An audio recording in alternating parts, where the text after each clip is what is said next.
À une semaine de son départ, Sarkozy a reçu le président ivoirien en audience du côté du continent africain.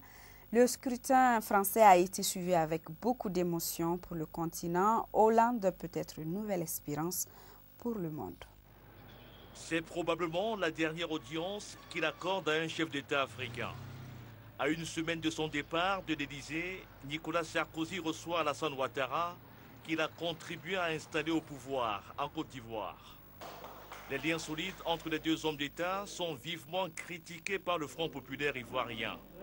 Le FPI, le parti de Laurent Gbagbo, se réjouit de la défaite de Nicolas Sarkozy. Il appelle le nouveau président français à s'inspirer de l'action de François Mitterrand pour l'instauration du multipartisme dans certains pays africains. M. François Hollande devra aller au-delà de ce multipartisme pour accompagner les démocrates africains dans l'instauration de la vraie démocratie, à l'exclusion de toute démocratie par la bombe. À Libreville, les Français se sont mobilisés pour le second tour de la présidentielle. Un scrutin suivi avec passion par des Gabonais. Certains avaient prié pour la victoire de François Hollande. Tu as écouté ma prière. J'ai beaucoup prié pour la victoire de M. Hollande. Voilà. Merci Dieu. Merci, merci. Au Sénégal, la presse considère l'élection de François Hollande comme une lueur d'espoir.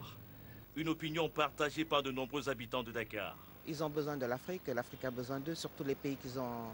Je ne dis pas de prolonger la colonisation, mais quand même, il faudrait une collaboration beaucoup plus franche.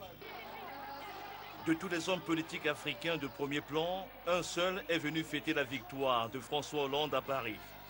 Le Sénégalais Ousmane Tanor Dieng était aux premières loges au siège du Parti socialiste français rue de Solferino. Comme lui, la plupart d'Africains rassemblés place de la Bastille espèrent que le 6 mai 2012 sera, comme le martel François Hollande, une nouvelle espérance pour le monde.